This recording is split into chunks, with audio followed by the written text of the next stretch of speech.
পূৰ্বে ক'লো যে আমাৰ ৰামধনীশালাৰ পৰা আমাৰ মহিলাসকল তেওঁলোকে কবিতাৰ সমাজলৈ দৌৰি আহিছে। আগৰ আমাৰ গাৰু তলৰ কবিতা এতিয়া গাৰু তলত সোমাই থকা নাই।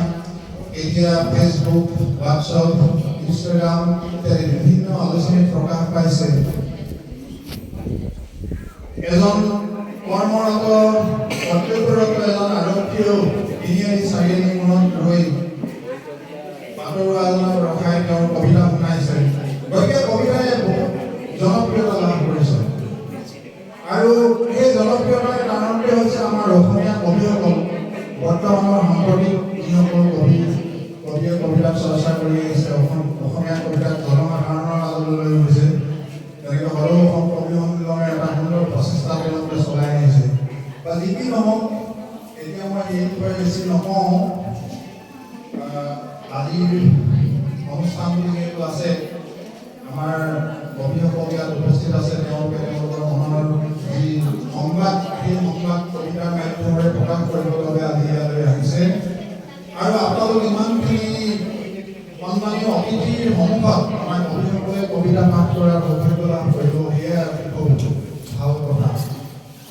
কাৰণ প্ৰতিষ্ঠা কোনে দিব? প্ৰতিষ্ঠা আমাৰ শ্ৰদ্ধাৰ যিসকল অগ্ৰজ ব্যক্তি, এই অগ্ৰজসকলে আমাক প্ৰতিষ্ঠা দিব।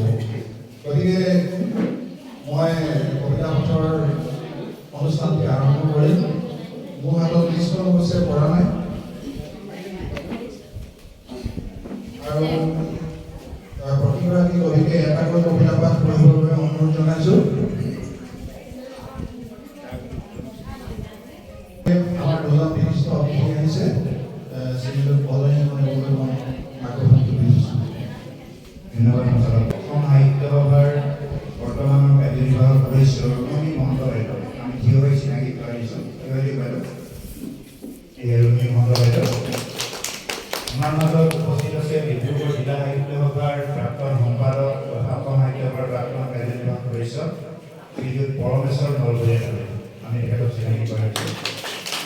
আমাৰ ইয়াত উপস্থিত আছে এই অঞ্চলৰ পঞ্চায়তৰ ৱাৰ্ড মেম্বাৰ সদস্য ৰেজিনা মুৰাৰী বাইদেউ, এই আমি চিনাকি কৰিছোঁ। আমাৰ সঞ্চালকক মাইক্ৰফোনটো অৱশ্যে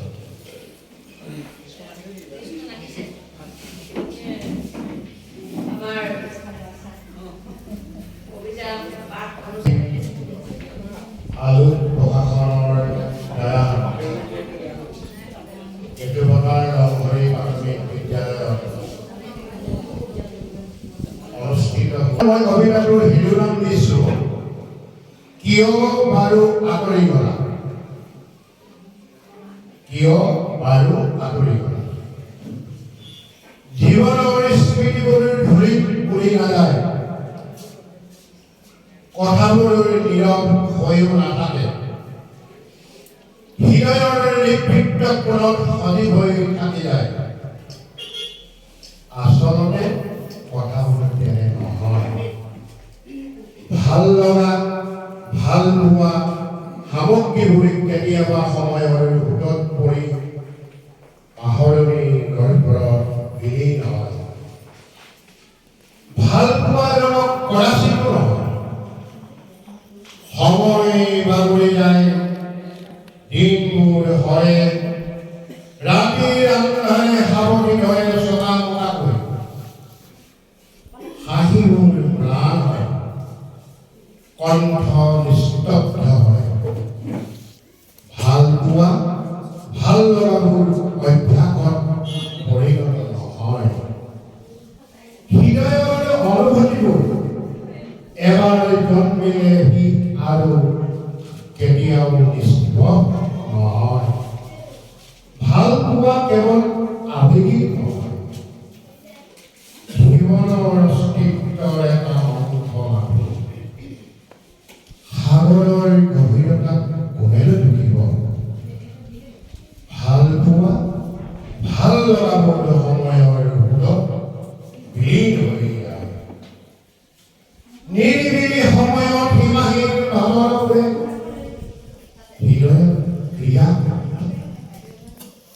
হৃদয়ত অচিনাকি বিশালৰ নিৰৱচ্ছিন্ন চলাচল।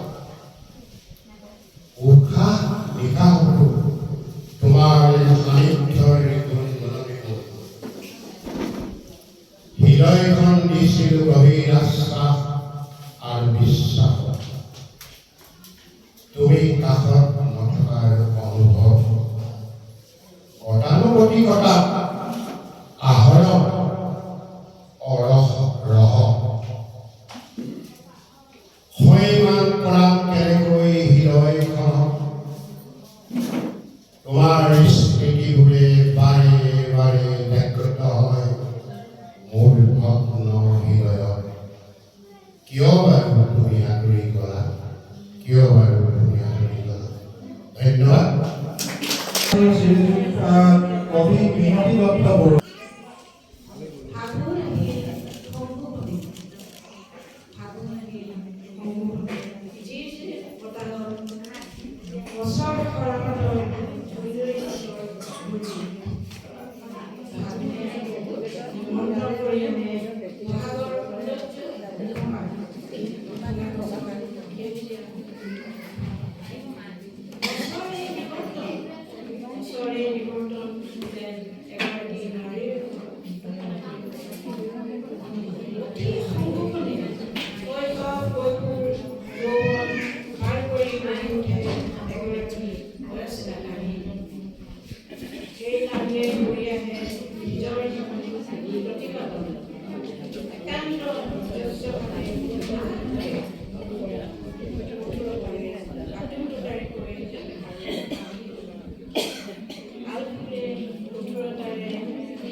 আমি তেখেতক এডুকেশ্যনৰ ধৰণ কৰিবলৈ অনুৰোধ জনাইছোঁ ইয়াৰ বিদ্যালয়ৰ প্ৰধান শিক্ষয়িত্ৰী মীনান্নী বাইদেৱে তেখেতক বৰণ কৰিছোঁ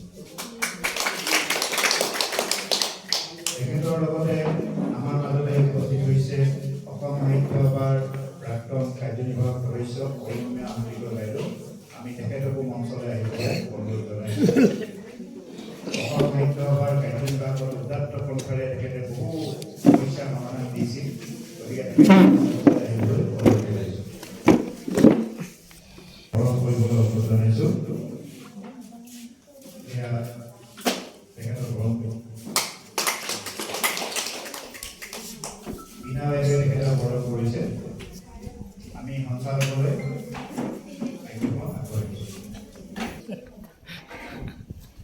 নমস্কাৰ আজি আলু প্ৰকাশন নামকলীয়া কৰ্মসূচী সভাৰ আৰু কবি সন্মিলনৰ উপস্থিত কবি সঞ্চালক মহোদয়কে প্ৰমুখ্য কৰি জীৱন তৃষ্ণা এজাক বৰষুণ আহিছিল আৰু আহিছিল ধুমুহা ধূসৰ ধুমুহাই মন প্ৰাণ পকাই তুলিলে আৰু হৃদয় তথাপিও ভাল লাগিল হেজাৰ কিন্তু মোৰ অনাংকিত দুখখিনি লৈ গ'ল আৰ্জিত পৰিশ্ৰমীবোৰে এতিয়া সাৰ পাই উঠিছে সেই মোৰ কলমৰ পৰা বিকশিত হৈছে অযুত ভাৱনা অৰ্থবোৰ শব্দৰ ভাণ্ডাৰে দুৱাৰৰ দুপৰীয়াই অনাথ বিশ্বাস কৰি কৈছে আমাক খাই দে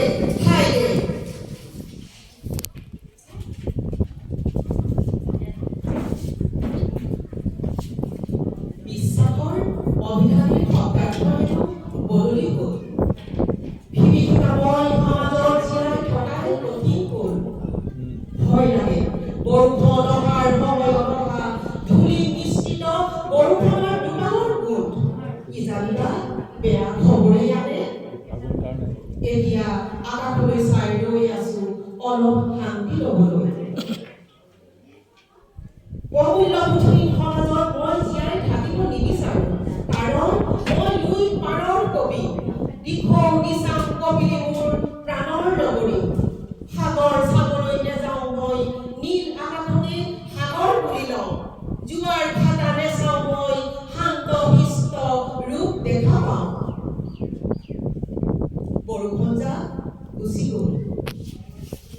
মূল্যবোধহীন সমাজত মই জীয়াই থাকিব নিবিচাৰোঁ। গুচি গ'ল বৰষুণৰ অন্তত ধৰণীখন জীপাল হ'ল। মোৰ মনটোৱে এতিয়া উশাহ পাইছে বৃষ্টি ধুমুহাৰ অন্তত। সুখৰ উপলব্ধি প্ৰেমৰ সৃষ্টি এনেকৈ হয়। ধন্যবাদ। এবাৰ বিষ্ণু বৰুৱা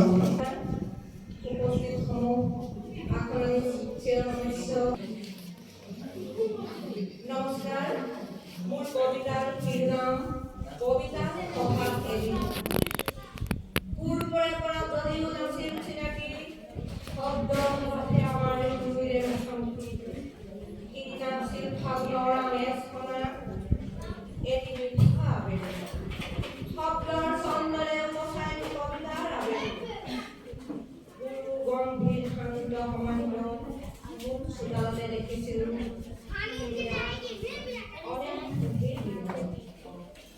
আপুনি আন্ধাৰ সমাহিত অনেক কণ্ঠৰে নিগৰিছিল অহৰহ হৃদয়ৰ নিগুণৰ পৰা নৃত্য শব্দৰ বাৰে বৰণীয়া অমিত শব্দ।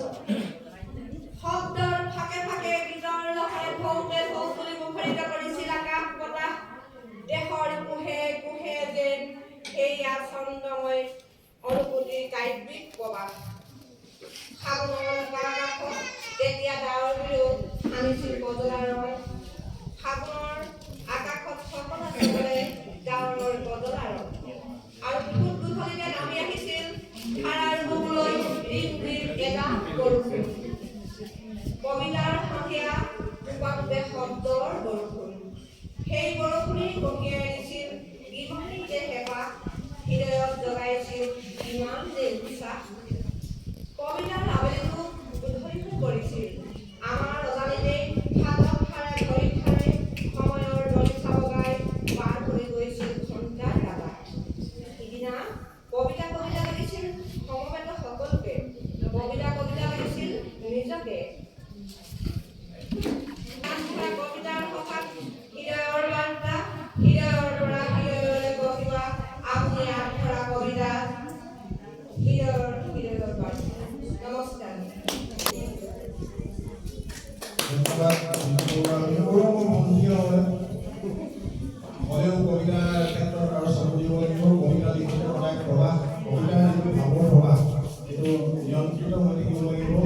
আৱেগৰ কবিতা হ'ব পাৰে, মগজুৰ পৰা মগজুলৈ হ'ব পাৰে, হৃদয়ৰ পৰা হৃদয়লৈ হ'ব পাৰে, এখন ঠাইৰ পৰা আন এখন ঠাইলৈ হ'ব পাৰে, এটা প্ৰজন্মৰ পৰা আন এটা প্ৰজন্মলৈ। এইখনেই ৰামৰ ৰাজ্য। এই ৰামৰ ৰাজ্যৰ পৰাই মই কোনে মই চাৰ ওচৰলৈ গৈছিলোঁ আৰু তেখেতৰ আশীৰ্বাদে মই আপোনালোকৰ কথাখিনি আজি ব্যক্ত কৰি ভাল লাগিছে।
মোৰ নিৰন্তৰ যাত্ৰাত অপ্ৰত্যাশিত অনন্তৰ ঘূৰ্ণিবাদ, বৰ্ষাহীনাৰ উন্মাদন, অশেষ যন্ত্ৰণা, সন্ধান কৰোঁ জীৱনৰ সকলো নীলাভ ছবি, সংসাৰী নামময় যাত্ৰাত বাজি উঠে আবেগৰ কথা, অনাগত শত সহস্ৰ বৰ্ণ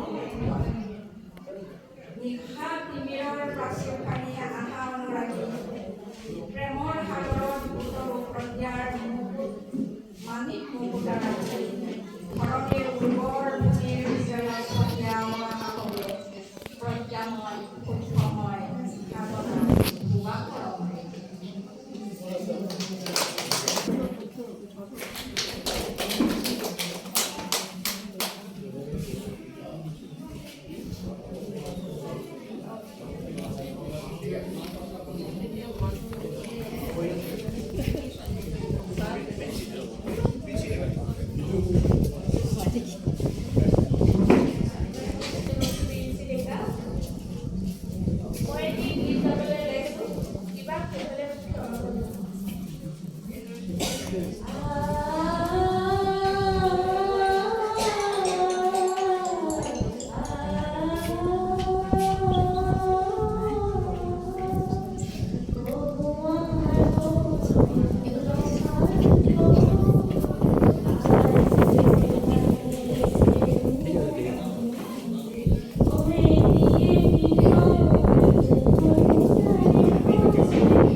শিৱৰাত্ৰিৰ কাৰণে সিদ্ধান্ত গোটেই ৰাস্তাটো বন্ধ কৰি দিয়াৰ কাৰণে গোটেই গাড়ীখন মোক ঘৰ আহি যাবলৈ ধৰিলে মোৰ ঘৰৰ আৰু ৰাস্তা ৰ'দটোতো বেছি গতিকে অলপ মোৰ গৰম হ'ব মোক চিন্তা নকৰি কথা হ'ল এই যিখন নাহৰজোগা লেখক এই গ্ৰন্থখন প্ৰকাশ কৰাৰ আগতে আমাৰ চিনাত কৈছে যে আমি গ্ৰন্থ কৰিবলৈ বিচাৰিছোঁ আপোনাৰ পৰা এটা শুভেচ্ছা পাৰি পাৰিলে ভাল হ'ব সম্ভৱকে প্ৰকাশ হৈছে এতিয়া এই লেখকটো ইয়াৰ প্ৰয়োজনীয়তা কি সেইটো আমি বিশ্লেষণ কৰিছোঁ খুব প্ৰয়োজনীয় এখন গ্ৰন্থ কি কাৰণে আজিকালি লেখক বহুত হৈছে বহুতে লিখে কিবা কিবি আৰু বহুত লেখকৰ কি হয় আৰ্থিক দুৰৱস্থাৰ বাবে তেখেতৰ গ্ৰন্থসমূহ ভালকৈ প্ৰকাশ কৰিব নোৱাৰে আৰু পাঠকৰ ওচৰত নাযায় খুব কম কথা কৈছোঁ যাৰ বহুত এনেকুৱা ভাল লেখক ভিতৰৰ ভিতৰত সোমাই থাকে যিসকলক লেখনিসমূহ আমাৰ যিবিলাক আলোচনী বা আমাৰ কিবা কাকত সেইবিলাকত প্ৰকাশ নহয় আপোনালোকে সকলোৱে জানে কিবা এটা লেখা প্ৰকাশ কৰিবলৈ হ'লে আজিকালি অকণমান কি বুলি ক'ব লাগিব চুপাৰিচ দৰকাৰ আৰু এবাৰ যদি প্ৰতিষ্ঠিত হয় তেতিয়াহ'লে কিন্তু এখন লেখনিতে ওলাই থাকে আপুনি মন কৰিব কবিসকলৰ কথাই কৈছোঁ খুব ভাল ভাল কবি কেতিয়াবা এনেকুৱা এটা কবিতা দি দিয়ে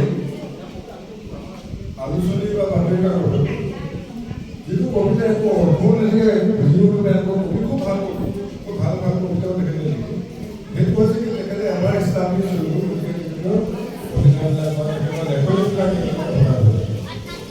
সাধাৰণতে এনেকুৱা ভিতৰুৱা অঞ্চল নাহৰকটীয়া অঞ্চল হওক বা অঞ্চলত ভাল লেখক থাকিলেও সেই লেখকসকলৰ লেখক যদি প্ৰতিভা হয় কাকতসমূহত প্ৰকাশ নহয় বহুসময়ত প্ৰকাশ নহয় তাৰ কাৰণে কিছু ভিতৰুৱা বুজাবুজি দৰকাৰ হয় গতিকে এই যে লেখকসকল যিসকল প্ৰকৃততে খুব ভাল লেখক তেওঁলোকক সমাজৰ মাজত পৰিচয় কৰি দিয়াৰ বাবে এই গ্ৰন্থখন প্ৰয়োজন আৰু আমাৰ এই গ্ৰন্থসমূহ প্ৰকাশ হোৱাৰ লগে লগে আন বহুতো নৱপ্ৰজন্মৰ লেখক লেখিকাই ভৱিষ্যতে তেখেতসকলৰ লেখনি প্ৰকাশ কৰিবলৈ এটা উৎসাহ হয় গতিকে এইখন বৰ প্ৰয়োজনীয় কথা প্ৰয়োজনীয় গ্ৰন্থ হৈছে নাহৰকটীয়া লেখকবোৰ মই ইয়াৰ বাবে জড়িত সকলো কৰ্মকৰ্তাকে মই ইয়াৰ বাবে শুভেচ্ছা জ্ঞাপন কৰিছোঁ এটা কথা হ'ল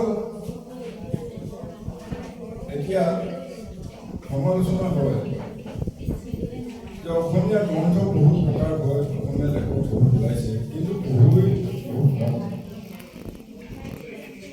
মই তিনিচুকীয়াতে এখন সভা আমাৰ এজন ভাল নাম জ্বলা সাংবাদিক খুব জ্যেষ্ঠ সাংবাদিক তেখেতে সদায় এটা কথা কয় যে মই গ্ৰন্থমেলালৈ গৈছিলোঁ তাত শুনিলোঁ ইমান লাখ টকা কিতাপ বিক্ৰী হৈছে বিক্ৰী হোৱাৰ পিছত সুধিলোঁ যে কি গ্ৰন্থ বেছি বিক্ৰী হৈছে বঙালী আৰু ইংৰাজী গ্ৰন্থ বিক্ৰী হৈছে কোনোবা এটা ল'ৰা থাকিলে ভাইটি তুমি আহা সুধিলে তুমি কি কিতাপ লিখিছা তেওঁ বোলে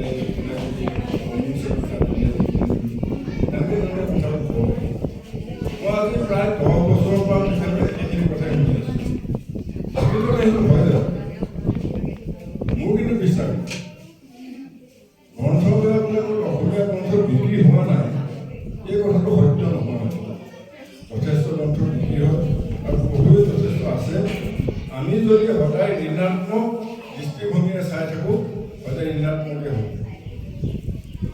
আমি সকলোৱে কওঁ আজিকালি ল'ৰা ছোৱালীবিলাকে কিতাপ পত্ৰ নপঢ়ে টিভি চাই থাকে মোবাইল চাই থাকে কিন্তু মোবাইলত তেওঁলোকে যে কিতাপে পঢ়ে সেই কথাটো আমি নকওঁ তেওঁলোকে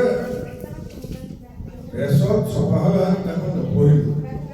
তেখেতসকলে লেপটপত বা মোবাইলতো গ্ৰন্থ অধ্যয়ন কৰে। আৰু যদি নকৰিলেহেঁতেন, আমি নিজকে ভাবোঁ যে আমি যিহেতু জ্যেষ্ঠ, আমি ভাবোঁ আমি বহুত জ্ঞান আহৰণ কৰিছোঁ, আমি বহুত জানো। কেতিয়াবা এনেকুৱা হ'ব দেখিব একেবাৰে স্কুলত পঢ়া ল'ৰা ছোৱালীকেইটা আমাতকৈ বেছি জ্ঞান গতিকে কাকো ঋণাত্মক দৃষ্টিভংগী নলৈ আমি ধনাত্মক দৃষ্টিভংগীৰে সকলোৰে বিচাৰ কৰা উচিত। তেতিয়াহে আমাৰ সমাজখনৰ উন্নতি হ'ব, আমাৰ সংস্কৃতিৰ উন্নতি হ'ব, আমাৰ সাহিত্যৰ উন্নতি হ'ব। এতিয়া সাহিত্য বুলি কওঁতে প্ৰথম সাহিত্য সৃষ্টি কবিতা, নহয় জানো? কবিতাই কৰিলে কবিতাৰ পিছত বেলেগ বেলেগ সাহিত্য সৃষ্টি হ'ব। সাহিত্যক জীয়াই ৰাখিবৰ কাৰণে বিভিন্ন সংগঠনৰ বিভিন্ন অনুষ্ঠানৰ জন্ম হ'ব। অসমত অসমীয়া ভাষাৰ সাহিত্য এটা উত্তৰণৰ কাৰণে অসম সাহিত্য সভাৰ গঠন হ'ব। তাৰ কি বুৰঞ্জী সাহিত্য বা কেনেকৈ সকলোৱে জানে, এইবিলাক ক'ব নাযাওঁ। কিন্তু বৰ্তমান সময়ত অসম সাহিত্য বা যিটো পৰিস্থিতি সৃষ্টি হৈছে আপোনালোকে দেখিছে, এই কথাবিলাকে মানুহৰ মনত কিছু সংকাৰ সৃষ্টি কৰে যে অসম সাহিত্য বৰ্তি থাকিবলৈ নে নাথাকে, বা অসমীয়া ভাষা সাহিত্য সংস্কৃতি ইয়াত থাকিবলৈ নে নাথাকে। এটা কথা আপোনালোকে মন কৰিব যে কোনো ব্যক্তি বিশেষৰ অৱদানৰ দ্বাৰা এটা সাহিত্য বা এটা সংগঠনৰ উত্তৰণ ঘটিব পাৰে, কিন্তু কোনো ব্যক্তি বিশেষৰ কুকৰ্মৰ বাবে এটা সংগঠন বা এটা জাতি বা এটা সংস্কৃতি ধ্বংস হ'ব নোৱাৰে। কাৰোবাৰ কুকৰ্ম থাকিব পাৰে, সেইটো এটা সময় নিজে নিজে আঁতৰি যাব। গতিকে আমি সদায় নিজৰ কৰ্মৰ ব্যক্তি থাকি নিজৰ আনক সমালোচনা কৰাটো, সমালোচনা আমি কৰিব পাৰোঁ, সমালোচনা কৰাতকৈ নিজে কি ভাল কাম কৰিব পাৰোঁ সেইটো চিন্তা কৰা উচিত। তেতিয়াহ'লে আমি সদায় বৰ্তি থাকিব পাৰিম আৰু অসমীয়া ভাষা সাহিত্য সংস্কৃতি জীয়াই থাকিব। এই লেখকসকল কবিতা প্ৰবন্ধ গল্প সকলো আছে, সকলো লেখকসকলৰ নামে সন্নিৱিষ্ট কৰা হৈছিল। আৰু তেখেতসকলে নিশ্চয় নাটক, কবিতা, প্ৰবন্ধ, গল্প এই চাৰিটা কিতাপ ইয়াত লিখা যিসকল লেখক তেখেতসকলক ইয়াত অন্তৰ্ভুক্ত কৰিছিল। কিমান আছে বাইদেউ? তেখেতসকলৰ বুৰঞ্জী, তেখেতসকলে কি ধৰণৰ লেখা লিখিছিল আৰু তেখেতসকলৰ চমু পৰিচয় ইয়াত দাঙি ধৰিছিল। ইয়াত সকলোৰে নাম লোৱাটো কঠিন হ'ব। ইয়াত বিশ্বামণি দিছে যোৱা কাৰ্যকালত অসম সাহিত্য সভাৰ সভাপতি মহোদয় হাজৰিকা দিছিল। আৰু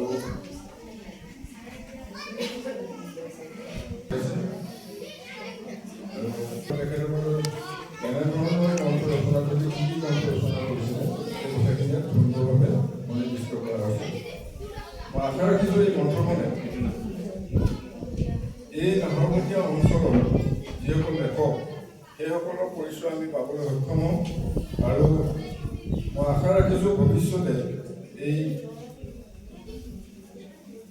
আলোক প্ৰকাশন যি গোষ্ঠী, এই গোষ্ঠীয়ে এনেধৰণৰ আৰু ভাল ভাল কাম কৰি যাব। আৰু এই কথাখিনি কৈ মই বক্তব্য সামৰণি মাৰিছোঁ আৰু এই গ্ৰন্থখনি উন্মোচন কৰিব বুলি ঘোষণা কৰিছোঁ। ধন্যবাদ। জয় জয়।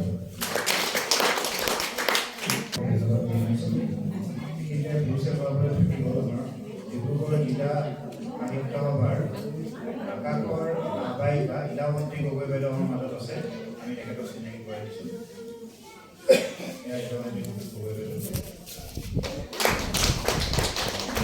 আপোনালোকে সকলোৱে জানে আলোক প্ৰকাশন এটা চালুকীয়া অনুষ্ঠান। সেইকাৰণে আমি এই গ্ৰন্থখনৰ জৰিয়তে আমাৰ সূচী এটা গঠন কৰাৰ চিন্তা কৰিছোঁ। আৰু সেইকাৰণে কিতাপ গ্ৰন্থখন আমি পল্লৱী গগৈ থিয় গৈ হাতত দিছোঁ এটা সামান্য মূল্যৰ বিনিময়ত কিতাপখিনি আমি ৰাইজৰ হাতত তুলি দিওঁ গতিকে ৰাইজে তাৰ পৰা সংগ্ৰহ কৰিব পাৰিব এইটো অনুৰোধ জনালোঁ মাইক্ৰফোনটো সভাপতি অসম চৰকাৰৰ খাদ্য সভাপতি তেখেতে আহি আমাৰ উৎসৱ কৰাৰ কাৰণে তেখেতে বৰষুণৰ বিষয়ে কিবা লাগিছিল ইতিমধ্যে আমাৰ মাজত দুগৰাকী মুখ্য উপদেষ্টা আছে প্ৰথমতে মই আমাৰ মাজত জয়শ্ৰী এজন খেলুৱৈ তেওঁ অকল অসমৰে নহয় ভাৰতৰ তেওঁ এজন নামী দামী খেলুৱৈ বুলি ক'লে ভুল নহয় আৰু তেখেতৰ দেউতাক প্ৰথম আমাৰ নাহৰকটীয়াৰ বিধায়ক আছিলে আৰু তেখেতৰে জীয়ৰী তেওঁ বিধায়কৰে জীয়ৰী আৰু তেখেতে আমাক যথেষ্ট এই নাহৰকটীয়াৰ লেখকৰ কাৰণে আমাক সহায় সহযোগ কৰি আমাক ঘৰখনি আগবঢ়াইছে তেখেতক আমাৰ ফালৰ পৰা আলু প্ৰকাশনৰ পৰা আমি ধন্যবাদ জ্ঞাপন কৰিছোঁ বাইদেৱে আমাক যি ধৰণে উৎসাহ দিলে তাৰ কাৰণে তেওঁক আমি ধন্যবাদ জ্ঞাপন কৰিছোঁ গতিকে এজন সাহসী জ্ঞানী পিতৃ যি আমাৰ মাজত এতিয়া আছে তেখেতৰ পৰাও আমি জয়শ্ৰী বাইদেউৰ পৰা আমি দুআষাৰ আলু প্ৰকাশন আৰু কবি সন্মিলনৰ উপস্থিত থকা সকলো কবি নাহৰকটীয়াৰেই নহয় গোটেই অসমৰে বুলি কম মই উপস্থিত থকা সকলো কবি আৰু লেখকসকল চিনাকি মোৰ প্ৰায়ভাগ আজিৰ সভাৰ সভাপতি মহোদয়া অসম সাহিত্য সভাৰ উপসভাপতি সন্দিকৈ ডাঙৰীয়া তপন বৰুৱা ডাঙৰীয়া গগৈৰ নামটো পাহৰিলোঁ মই আৰু তেখেতো বিশেষ সন্দিকৈ তাইৰাই ডাঙৰ প্ৰশান্ত গগৈ মুদা মিনতী বৌ মুদা সকলোকে চিনিয়ে পাওঁ কাৰণ মইতো খেলৰ লগত মই বেছিভাগ জড়িত হৈ থাকোঁ খেলুৱৈ হয় মই হ'লেও দেউতাও এজন সংস্কৃতিবান মানুহ আছিল নাটকৰ জৰিয়তে তেওঁ আমাৰ লুডু গাঁৱত তৰাতলি গাঁৱত সাতজন চাৰিআলি অঞ্চলত প্ৰথম দুৰ্গা পূজা পাতি পেলাই এটা নৱজাগৰণৰ সৃষ্টি কৰিছিল জয়পুৰত আছিলোঁ আমি আগতে জয়পুৰত বোলে বাইজিনীতি হৈছিল তাৰ সময়ত দেউতাই আৰু এজন প্ৰতিনিধি নামৰ এজন কৰ্মী আছিলে কোনোবা এটা ডিপাৰ্টমেণ্টৰ তেখেতৰ লগত লগ লাগি সেয়া বন্ধ কৰি নাটক নিজেই লিখি পেলাই নাটক কৰি পেলাই এটা মানুহৰ মাজত এটা জাগৰণৰ সৃষ্টি কৰিছিলে সাংস্কৃতিক হেৰি আৰু যাতে সকলোৱে মিলি একেলগে থাকিব পৰাকৈ গতিকে মই হ'লোঁ খেলৰ মানুহ কবিতা বৰ ভালকৈ বুজি নাপাওঁ পদ্যবিলাক ভাল লাগিছিলে গড় গাঁও কথা শুনি তল যাওঁ গোলাপ কবিতা এইবিলাকতো ভাল লাগিছিলে স্কুলত যিবিলাক পদ্য হিচাপে পঢ়িছিলোঁ তাৰপিছতে চাচনি গাঁৱৰে মোৰ এজন বন্ধু আছিলে হিতেশ বিকাশ গগৈ সি খুব কবিতা লিখে আমাৰ যেতিয়া নাহৰকটীয়া চাৰ্কুলেট এটা ডাঙৰ সংস্কৃতিৰ মানে এইবিলাক কালচাৰেল আৰু হেৰি হওঁতে কালচাৰেলত সি সদায় কবিতা এইবিলাকত মানে সি সদায় ফাৰ্ষ্ট প্ৰাইজ পায় চাচনি স্কুলৰ পৰা গতিকে অকণমান তাৰ আৰ্থিক হেৰি হোৱাতে আমাৰ দেউতা তেতিয়া MLA আছিলে অলপ আৰ্থিক সাহায্য দিছিলে সেই সূত্ৰে আমাৰ ঘৰলৈ আহে কেতিয়াবা কবিতা চবিতা পঢ়ি সি শুনায় ভাল লাগে তাৰপিছত কৃষ্ণ ভৰালী সিও কেতিয়াবা আমাৰ ভাইটিৰ লগত গৈ পেলাই কবিতা চবিতা গাইছিলে মইতো বেয়া পাওঁ কবিতা তাৰপিছতে পঢ়িবলৈ ক'লে কৃষ্ণ ভৰালীয়ে মোক তুমি বিৰু ভট্টাচাৰ্যৰ হেৰি পঢ়িবা বাপৰে বিৰুতে আৰু কবিতাজন মই বুজি পাবা সঁচাকৈ পঢ়িলোঁ লাহে লাহে কেতিয়াবা সময় উলিয়াই অৰুণাচলত চাকৰি কৰিছিলোঁ যেতিয়া ৰিটায়াৰ হ'লোঁ তেতিয়া সেইবিলাক আৰু তাৰপিছতে দেখোন ভাল লাগিলে হিন্দাৰ কবিতাবিলাক তাৰপিছতে সৰুতে কিন্তু মই কবিতা আবৃত্তি কৰাটো মই দেখিছিলোঁ শৈলেন দত্ত আমাৰ মিনতী বাইদেউৰ মিনতী বৌদৰ ককায়েক শৈলেন দা তেতিয়া আমাৰ স্কুলত হাই ছেকেণ্ডেৰী নাহৰকটীয়া হাই ছেকেণ্ডেৰী স্কুলত ৰবীন্দ্ৰনাথ ঠাকুৰৰ মানে হেৰি পাতিছিলে, ৰবীন্দ্ৰনাথ জন্ম পাতে নেকি, তেনেকুৱা পাতোতে মানে বেংগলী কবিতাৰ মানে কম্পিটিশ্যন হৈছিলে। তাত মানে ছোৱালীয়ে মানে ইমান ধুনীয়াকৈ কবিতাটো পাঠ কৰিছে মানে, এতিয়া বহুত ভাল লাগিলে মানে। কবিতাও এনেকৈ মানে গানৰ নিচিনাকৈ কবিতাও পঢ়ে যে বহুত ভাল লাগিলে। তাৰপিছত নাম গগৈ নাম শুনিলোঁ, এনেকৈ মানে চবৰে নাম শুনি পেলাই আৰু কবিতা পঢ়ো হয়, ভাল লাগে। তাৰপিছতে খেলত আৰু অলপ কবিতা মানে ভিতৰত সোমাই গ'ল হৃদয়ত। তাৰপিছতে কেতিয়াবা দুখ লাগিলে, সেই গড়জনী মাৰিলে, প্ৰেগনেণ্ট গড়জনী মাৰি দিলে, তেতিয়াও মানে বুকুৰ পৰা অলপ কবিতা ওলাইছিলে, কিন্তু শব্দ নাই। মই চায়েন্স পঢ়িছিলোঁ, শব্দ নাই, কি কৰিম, এনেই কিবা লিখোঁ আৰু সেই এনেকুৱা। কেতিয়াবা যেতিয়া দুখ লাগে তেতিয়া মানে কবিতা মানে উফলি উঠে মানে, কিন্তু শব্দ নাই কাৰণে সেইবিলাক মানে দবি থাকে আৰু। তাৰপিছতে মই খেলত সেই তেনেকৈ ফুটবল খেলিলোঁ, ভাল শ্বট এটা মাৰিলোঁ, পচন্দাই খেলা দেখোঁ, পচন্দাৰ খেলতো মই কবিতা গ'ল হ'লে কবিতাৰ নিচিনাই লাগি যায় আৰু তেনেকুৱা। নিজেও ভলীবল খেলিলে তেনেকুৱা ভাল খেলিলে, জিকিলে ভাল লাগে। সেই তেনেকৈ কবিতা আমাৰ দেউতাই তেনেকৈ কবিতা বা কিবা কিবি লিখিছিলে, সেইটো কাৰণে কিন্তু মোৰ কবিতা বেয়া নালাগে আজিকালি, ভাল লাগে। গতিকে এইটো অজয়ে আমাৰ অঞ্চলৰ যিবিলাক মানে লেখক আছে, কবি আছে, সেইসকলক মানে চিনা পৰিচয় কৰাই দিবলৈ যি এটা প্ৰচেষ্টা কৰিলে, মোৰ ওচৰলৈ গৈছিলে। মই বোলো হ'ব, বাবাইও ভাল পাব, বাবাৰ আত্মা শান্তি লাভ কৰিব। মইতো দেউতাৰ নিচিনাই আৰু অলপ চিম্পুল থাকোঁ, বেছি খৰচ নকৰোঁ কাপোৰ কানি ডাঙৰ পৰা। মোৰ লগৰীয়াবিলাকে হয়তো কেতিয়াবা মানে সাধাৰণ ড্ৰেছৰ দেখিলে হয়তো চাগে লাজ পায়। গতিকে মোৰ সেইটোলৈ নাই, মোক বোলে মই কি পিন্ধিম কি নিপিন্ধিম সেইটো মোৰ কথা নহয়। মোৰ কথা হ'ল কি, মই যিটো ভাল পাওঁ মই সেইটোৱে পিন্ধিম, সেইটোৱে খাম। গতিকে সেইকাৰণে মই বেছি খৰচা কৰিবলৈ বেয়া পাওঁ। বাবাৰ মই হেৰি পাওঁ, এইটো ফ্ৰীডম ফাইটাৰৰ অবিবাহিতা ছোৱালী বুলি এটা ফ্ৰীডম ফাইটাৰৰ মই এটা পেঞ্চন পাওঁ। কওঁ আৰু সেইটো হ'লেও মই বাবাৰ নামতেই যাতে কিবা কৰিব পাৰোঁ, সেইটো কাৰণে মই তাৰ পৰাই অকণমান হেল্প কৰিম বুলি মই ৰেজিয়াক ক'লোঁ। হ'ব, দেউতাৰ নামতো আৰু বোৱাৰীজনীও অলপ সহায় কৰি দিলে আৰু দিয়ে সেই তেনেকৈ আৰু আগলৈও সহায় কৰি থাকিম। খেলত তেনেকৈ আহে মানুহ, তেওঁলোককো মই বিমুখ নকৰোঁ, মই যিমান পাৰোঁ তেওঁলোকক লৈ দিওঁ আৰু আমি বৰ ডাঙৰ চাকৰি কৰা নাছিলোঁ, ভলীবল কৰিছে। গতিকে সকলোলৈকে ধন্যবাদ জনাইছোঁ মোৰ ফালৰ পৰা, আশীৰ্বাদ কৰিব আৰু যাতে ভাল যাতে বিচাৰ যাতে ভগৱানে দিয়ে তাৰে কামনা কৰিলোঁ। সকলোলৈকে শুভেচ্ছা জনালোঁ আৰু মোৰ বক্তব্য ইয়াতে। মানুহ যদি বিচাৰে যে আমাৰ ইয়াত কিমান লেখক আছিলে তাহানিৰ পৰা, আৰু তাহানিৰ পৰা কিমান লেখক আছিলে, প্ৰথমটো কোন আছিলে, কি লিখিছিলে, এই কথাবিলাক নিশ্চয় ইয়াত তেওঁলোকে তৎক্ষণাতে কিতাপখন মেলিলে সকলোবিলাক বুজি পাব। আৰু সেই আমি অশেষ চেষ্টাৰ ফলত, আমাৰ সম্পাদক ডাঙৰীয়া অশেষ চেষ্টাৰ ফলত এই কিতাপখন উলিয়ালে।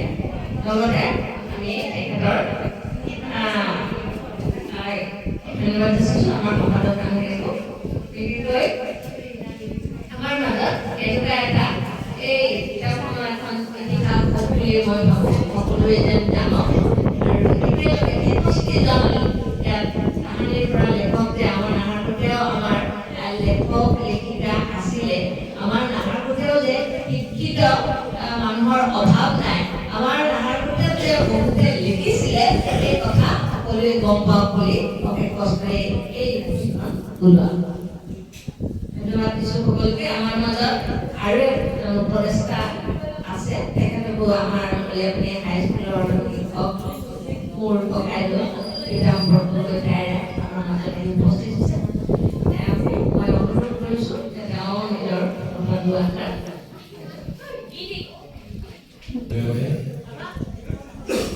আজি নাহৰকটীয়া লেখকসকলৰ এই সভাত সকলোকে ঘৰত চাবলৈ আগবাঢ়িছোঁ।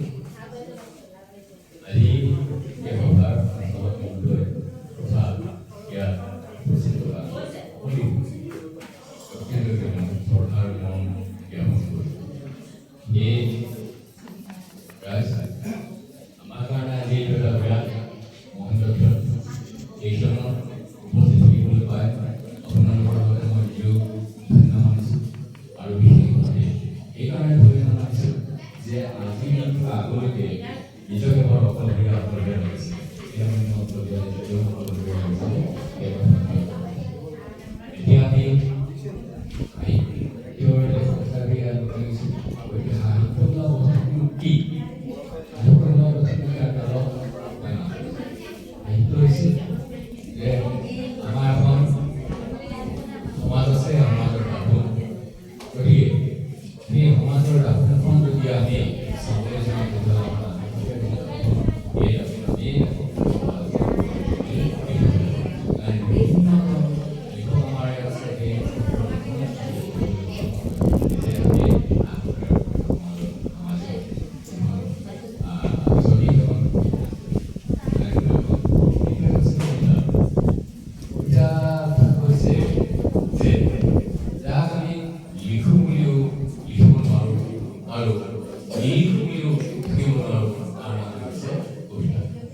সেইকাৰণে মানুহৰ অন্তৰৰ অনুভৱ প্ৰকাশ কৰে সেই কবিতা বা সেই কবিতাই হ'ল সাহিত্যৰ এটা ভাষা যিকোনো আমি ইয়াত যিসকল লিখক এতিয়ালৈকে সৃষ্টি হ'ল বা হৈছিলে সেইবিলাক প্ৰায় আমাৰ আলোক প্ৰকাশন গোষ্ঠীয়ে এই লেখকখন প্ৰকাশ কৰিবলৈ হ'লে তাৰ কাৰণে মই তেখেতসকলক ধন্যবাদ দিছোঁ আৰু লগতে এইখিনি সফল হ'বলৈ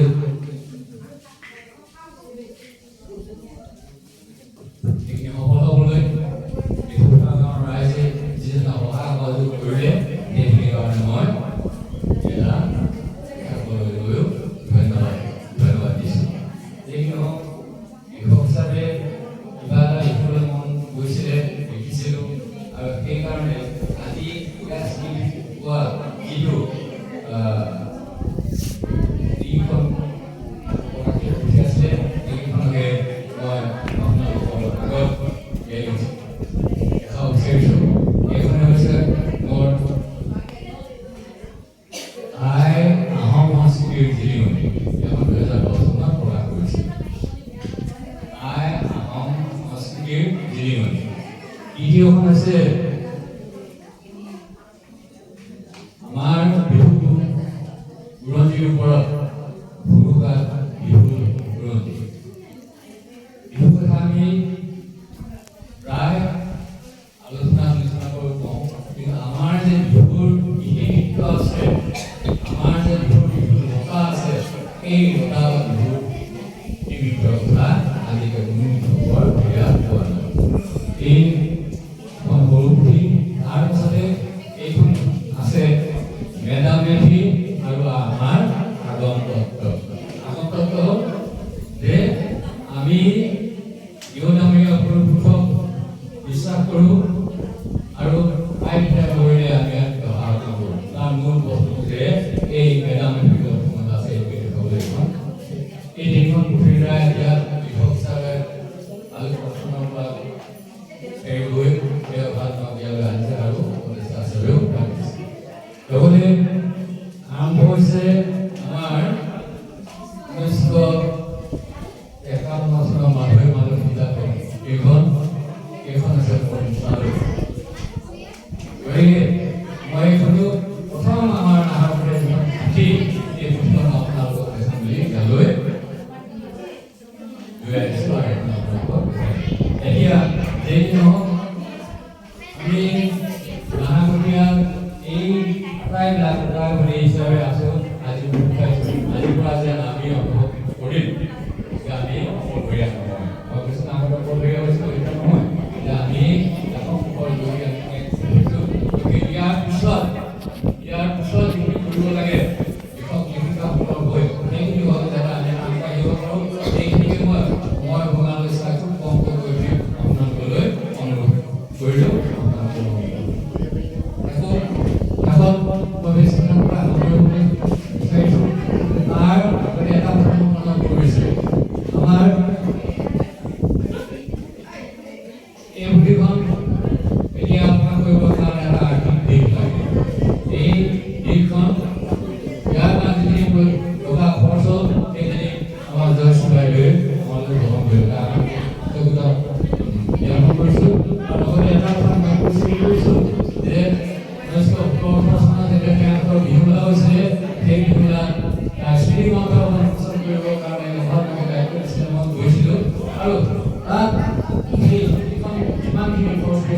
সেই খৰচ এজন ব্যক্তি হৈছে তেওঁ শ্ৰীত ফুকন নামৰূপী। গতিকে তেখেতৰ ইমান আন্তৰিকতাৰে যি আন্তৰিকতাৰে এখন স্কুলখনৰ বস্তুবোৰ প্ৰকাশ কৰিবলৈ কাৰণে খৰচ কৰে, সেই খৰচ যি আন্তৰিকতা দিছে তাৰ সাৰ্থক হ'বলৈ মই কি কৰিছিলোঁ, শ্ৰীত ফুকনে তেওঁ দেউতাৰ নামত উৎসৰ্গা কৰি সেইখিনি কৰিছিলোঁ। গতিকে তেখেতৰ দেউতাৰ নামত মই 1 মিনিট উপস্থিত ৰাইজক মন প্ৰাৰ্থনা কৰি প্ৰাৰ্থনা কৰিবলৈ মই অনুৰোধ কৰিছোঁ। গতিকে শেষত সেই যিটোৱে আহিছে, মই আজিও কৈছোঁ যে জয়শ্ৰী বাইদেৱে তেখেতৰ দেউতাৰ নামত আমালৈ উৎসৰ্গা কৰিছে, তেখেতৰ সাধ্য প্ৰদান হ'ব লাগে। গতিকে মই ৰাইজক অনুৰোধ কৰিছোঁ যে তেখেতৰ পিতৃৰ নাম আৰু 1 মিনিট থিয় আপোনালোকে মন প্ৰাৰ্থনা কৰক, তাতে তেওঁ তেখেতৰ আত্মাই শ্ৰীযুতা মৃণালী হাজৰিকা এই বিদ্যালয়ৰ প্ৰধান শিক্ষয়িত্ৰী বাইদেউ আছে নাই? এয়া বৰমা দাস। আমি কথা কৈ থকা ডক্টৰটো তেখেতৰে হয়।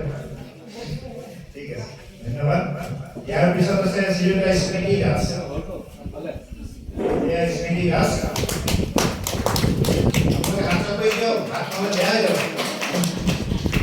ইয়াৰ পিছতে মই খাদ্য বিভাগ কনিষ্ঠ অফিচাৰক স্নেহ কৰা দিব বিচাৰিছোঁ শ্ৰীযুতা গীতামণি দাস। এয়া গীতামণি। শ্ৰীযুতা ৰিংকুমণি চেতিয়া আছে নাই? শ্ৰীযুতা ৰুবি বুঢ়াগোহাঁই। এয়া ৰুবি বুঢ়াগোহাঁই। শ্ৰীযুতা পঞ্জু ডেকা। এয়া পঞ্জু ডেকা বাইদেউ। বাইদেৱে খুব ধুনীয়া বিহু গায়, সময় সুবিধা হ'লে সোমাব পাৰে।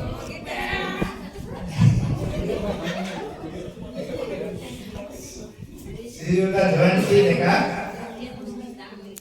শ্ৰীযুতা বীণা দাস।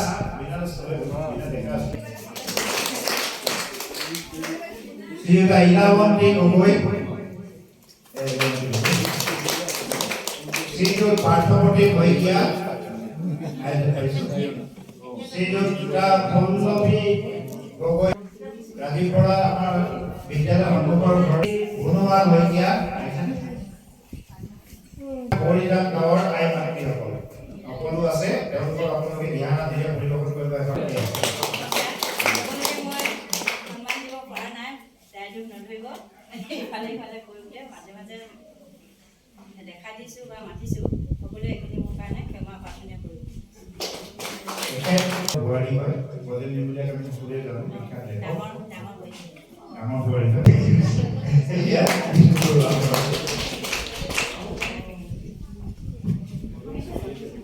আমাৰ শ্ৰীযুত অজয় সিংহদেৱৰ প্ৰচেষ্টাত আৰু আপোনালোক সকলোৰে সহযোগিতা।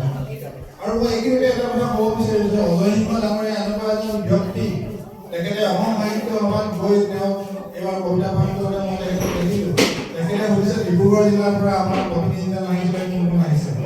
তেনেকুৱা ধৰণৰ কবি তেখেত লেখক, তেনেকুৱা ধৰণৰ সেৱা তেখেতে আগবঢ়ায় সাহিত্য জগতত। গতিকে মই তেখেতৰ এই কৰ্মক আন্তৰিকতাৰে শলাগ জনাইছোঁ। আৰু তেখেতে আমাৰ অকল কবি নহয়, লেখক সকলোৰে প্ৰতি তেখেতে এটা দৃষ্টি ৰাখে।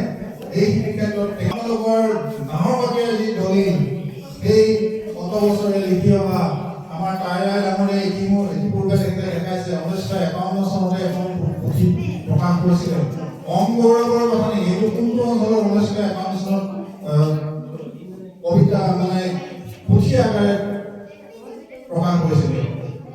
খুব এইটো গৌৰৱৰ বিষয় এটা। ঠিক তেনেকৈ ময়ো অৱশ্যে দিহিঙে গড়কা টেঙাখাত হিচাপে এখন গ্ৰন্থ আমাৰ পিতৃ ভোগেশ্বৰ বৰুৱাদেৱে তেখেতে জীৱিত কালতে তেখেতে এৰি থৈ গৈছিল। টেঙাখাৰৰ যিখিনি ইতিহাস, সেইখিনি তেখেতে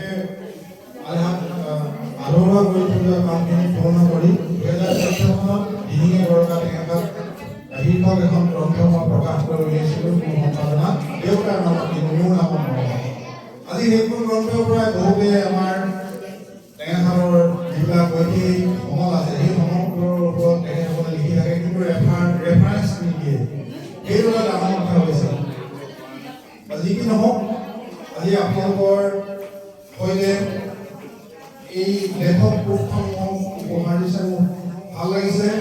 কাৰণ ইয়াত এজন কবি আছে মানিক গগৈ, ৰাম গগৈদেৱৰ সমসাময়িক কবি মানিক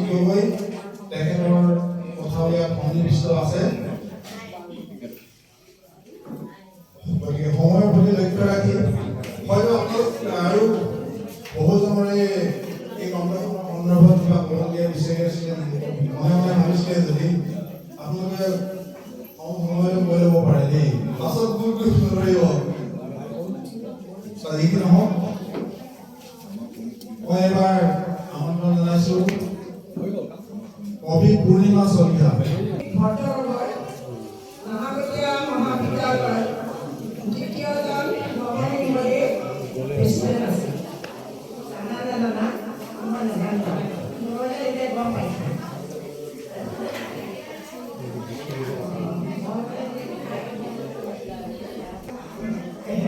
মই জন্মৰে শিক্ষক শিক্ষয়িত্ৰীয়ে ইয়াত বেছিকৈ আছে শিক্ষক আছেনে নাই মই নাজানো তেখেতসকলক মই অশেষ ধন্যবাদ দিছোঁ কিয়নো আজিকালি অসমীয়া স্কুলবিলাক পিছপৰা বুলি আমি সদায় শুনি আছোঁ এইখনো আমাৰ নাহকটীয়া টাউনৰ পৰা যথেষ্ট পিছপৰা কিন্তু মোৰ আজি ভাল লাগিছে এই কণমানি ছোৱালীকেইজনীয়ে তেওঁলোকে যি গান প্ৰতিভা যি গান আমাক শুনালে আৰু যি নৃত্য প্ৰদৰ্শন কৰিলে তেওঁলোকৰ বহুত প্ৰতিভা লুকাই আছে সেইকাৰণে আমাৰ মঞ্চত উপস্থিত থকা সকলো মান্যকাৰী ব্যক্তিসকলক অনুৰোধ জনাইছোঁ যাতে লগতে ময়ো আছোঁ আমাৰ যাতে অসমীয়া জাতিটো অসমীয়া ভাষাটো যাতে ৰক্ষা হয় সেইকাৰণে এই যিখিনি এতিয়া আজি দেখিলোঁ তেওঁলোকৰ যিখিনি প্ৰতিভা সেই প্ৰতিভাখিনি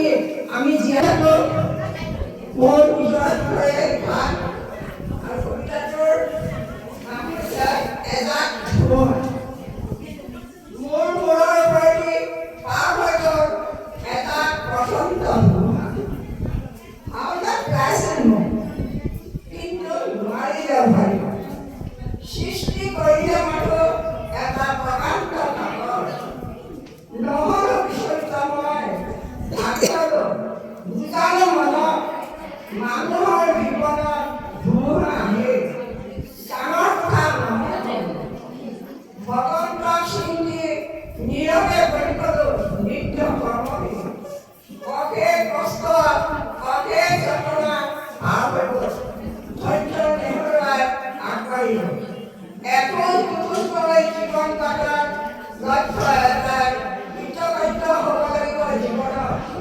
আন্ধাৰৰ শেষত পোহৰে ভূমিকে মৰাৰ দৰে চৌদিশ উজলিৰ আশাৰ ৰেঙনি এদিন দুদিন কৰি ধুমুহা যাতে সৃষ্টি কৰা মোৰ গাঁতটো পূৰ্ণ হ'ব ধৰিলে পূৰ্ণ উদ্যমেৰে কৰ্মক্ষেত্ৰত খোজ দিয়া সঁচাকৈয়ে এদিন মোৰ গাঁতটো উদ্ভৱ কৃতকাৰ্য হ'লেও মই মোৰ জীৱন যুদ্ধ ধন্যবাদ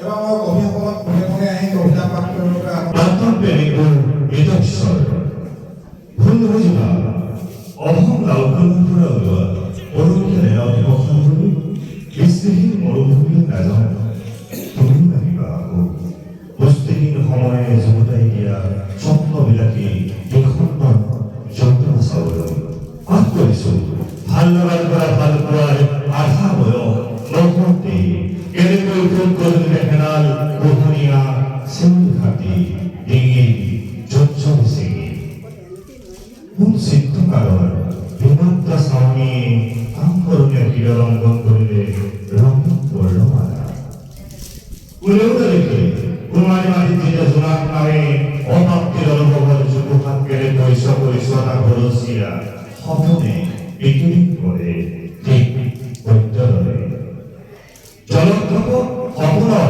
চালনত ঠিক টেঙিচি পাথৰ দৰে সেইবাবে চাগে আমৰলি তৰোৱাৰ সমকলি উঠে সপোন যে এটা নাবিক সাগৰ বাওকণি বাওকণি কেনেকৈ আবৃত্তি কৰোঁ কাৰ ডাকৰ ফাঁকত তোমাৰ খেনুৰ মৃত্যু কেনেকৈ আবৃত্তি কৰোঁ কাৰ ডাকৰ ফাঁকত তোমাৰ খেনুৰ মৃত্যু লেলাউটোৰ ভেকাহী কেনেকৈ দুখ চাই বুকু আৰু চকু বগীদিনৰ এৰাহুটিৰ বালিত তৰাখনৰ মৃত্যু গোবৰ মাটিৰ এটা ধুলনি মাতত কেনেকৈ দুখ চাই আউসীৰ মৰাজনৰ এলাকি বুকু ঠিক গদ্যদৰে প্ৰেমে আত্মৰাশে হেল্পকাৰীলে আদিগল বিশ্বাসৰ লোটা এতিয়া কোনোবাই আকৌ খেলুৱৈ ধৰা কলিজাৰ কেমনা টুকুৰিয়াৰে অনুভৱ কৰে কাহানিতে বহুতে নাকিল বুলি লিখনি খুৱাই সান্তনা দিয়াৰ কথা মোৰ বাংচাবি ক'লেও যে কোনেৰাখৰ ৰূপান্তৰ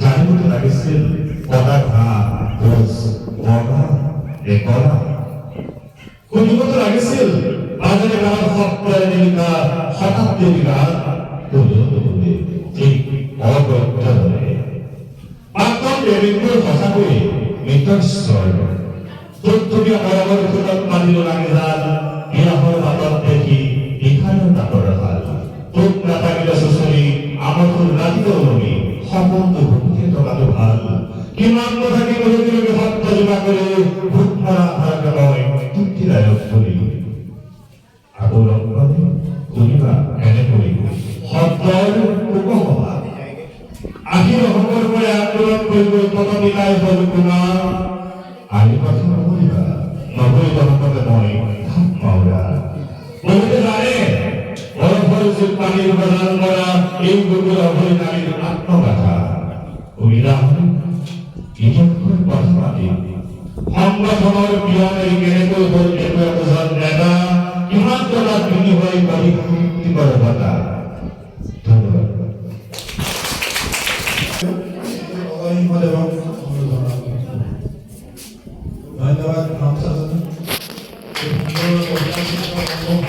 চিত্ৰকৰ্ম কবিতা বলিষ্ঠ কণ্ঠেৰে প্ৰকৃতিৰ নিয়ম সলনি নহয় দিনৰ অন্তত ৰাতিৰ আগমন প্ৰকৃতিৰ নিয়ম চিৰ প্ৰভাৱ নৱবৰ্ষৰ আহাৰ লৈ আকৌ সুখৰ ঘূৰি স্বাৰ্থভাৱে যে ইজনে সিজনে মৰমেৰে আগবাঢ়িব হিংসা হত্যাৰ অৱসান দৰিদ্ৰতা নোহোৱাৰ উপায় কৰে সেয়েহে উঠিব নিশ্চয় শান্তিৰ ধৰি ধৰি মুখত হাঁহি পিন্ধিব সিদিনা নৱবৰ্ষৰ চাৰিখন সকলোৱে থাকক একতাৰ বান্ধন তুলনীয়া হ'ব পুৰণি বছৰে মেলালি লাগিব নৱবৰ্ষৰ উদযাপন কৰি কছে মানে ল'ব পিন্ধিবা ফুলিব নৱবৰ্ষৰ নতুন সমীৰণে আদৰি সিদিনা হ'ব আমাৰ বাবে নৱবৰ্ষৰ নতুন পুৰণি বছৰে মেলালি লাগিব বহি থব বিহিত আগন্ত নৱবৰ্ষৰ শুভেচ্ছা যাচিলেও সহস্ৰ প্ৰণাম জনাই শান্তি সম্পূৰ্ণ থাকক সকলোকে জিলাব আন্তৰিক অভিনন্দন প্ৰকৃতিৰ বৰ্ণনাৰে সুন্দৰ অনুভৱ তেখেতে আমাৰ লগত পঢ়ালে আপোনাৰ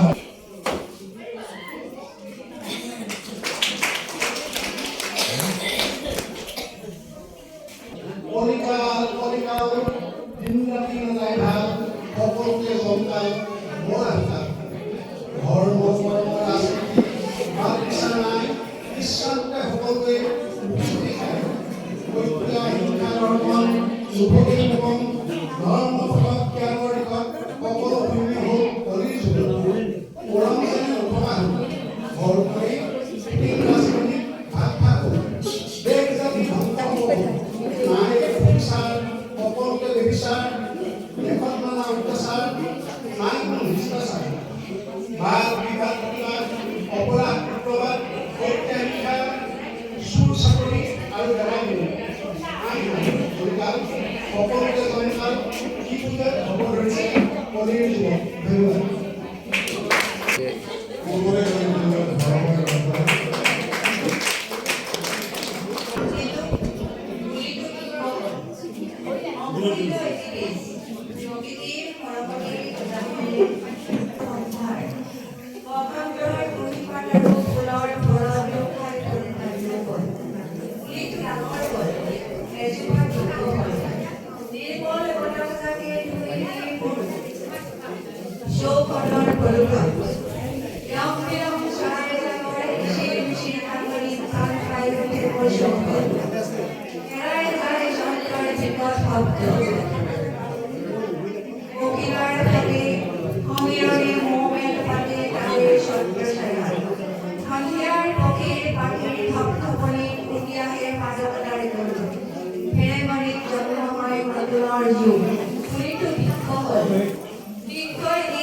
প্ৰকৃতি প্ৰেমৰ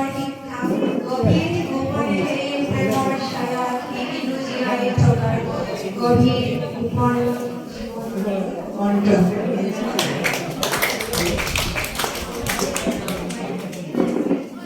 ধন্যবাদ বাইদেউ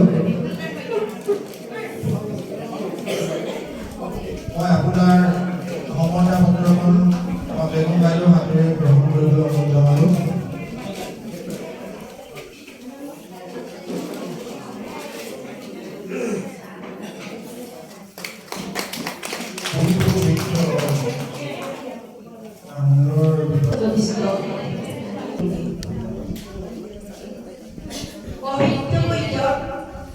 নিযুত কণ্ঠত মোৰ দৃষ্টিভংগী হওক অপূৰ্ব সৃষ্টি হৃদয় জোৰাই যাওক প্ৰাণ পাই উঠক মোৰ কৰ্ম হওক ঐতিহাসিক গুণৰ বৰ্ণ মোৰ দৃষ্টিভংগী হওক অযোগ্যতাৰ সাগৰ সৃষ্টি ধ্বনিত হওক সহস্ৰ বেদনা প্ৰেমৰ বান্ধোনৰ সংগীত সততা একাগ্ৰতা নিষ্ঠা ধৈৰ্য হওক কমৰৰ জোৰ সফলতাবোৰ হওক সমস্যাৰ ব্যয়বহুল প্ৰতীক দায়িত্বহীন হওক জনতাৰ কৰ্তব্য ৰাহুল স্বৰূপ হওক আমাৰ নেতৃত্ব বিধিৰ হওক আমাৰ ঐক্য পৰিকল্পনা হওক ধনাত্মক শক্তি কৃষ্টিৰ পথাৰত সৃষ্টিৰ বীজ সিঁচি আমাৰ দৃষ্টিভংগী হওক প্ৰবল ইচ্ছা শক্তি ধন্যবাদ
আচলতে বাইদেউ আমাৰ কাৰণে উৎসাহ বাইদেউ হৈছে আমাৰ কাৰণে সাহস আমাৰ এই অনুষ্ঠানটোত তেখেতে সকলোকে আশীৰ্বাদ দিবলৈ আহিছে তেখেতলৈ বহুত বহুত ধন্যবাদ জনাইছোঁ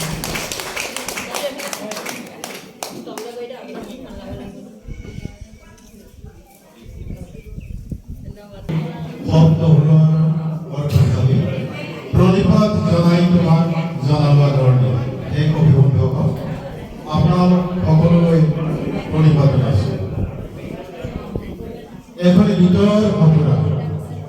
এখনি গীতৰ মন্ত্ৰালৈ শব্দ সুৰৰ অৰ্ঘ্যধাৰী প্ৰণিপাত জনাই তোমাক জনালোৱা ধৰণে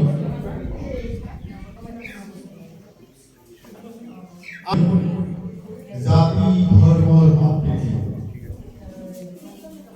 আছে তোমাৰ ভূমিহীন জাতি ধৰ্ম সম্প্ৰীতিয়ে বিশ্ববাসীক পুলক জগায় জাগা তুমি জাগি উঠা ঐক্য শান্তি প্ৰগতিৰে বিশ্ববাসীক পুলক জগায় এয়া আছিল মোৰ নিজা উঠা সঞ্চালন মণ্ডল খুব সুন্দৰ বাস্তৱ কবিতাকে আমি এজন বন্ধুৰ পৰা লৈছোঁ তাকো মই আপোনালোকৰ মাত কৰি বুজিছোঁ বাস্তৱ কবিতা এইকাৰণে প্ৰকৃতিলৈ গছৰ দৰে গছজোপাই কানি কানি ক'লে মোক গছ হৈ থাকিবলৈ দিয়া মই তোমালোকৰ দুৱাৰ খিৰিকী হ'ব নিবিচাৰোঁ মই তোমালোকৰ দুৱাৰ খিৰিকী হ'ব নিবিচাৰোঁ নিবিচাৰ জ্বলন্ত হ'ব সদায় গছকি মই সিহঁতে আছোঁ তোমালোকে হাবি ৰোৱা সংকীৰ্ণৰ অৰণ্যৰ মাজতো মচিন বাগৰি প্ৰতিবন্ধ গায় অজুহাতত মোক হত্যা নকৰিবা মই পৃথিৱীৰ ৰক্ষা বৰষুণ অহাৰ পৰা মই ধুমুহাৰ আগত দেৱা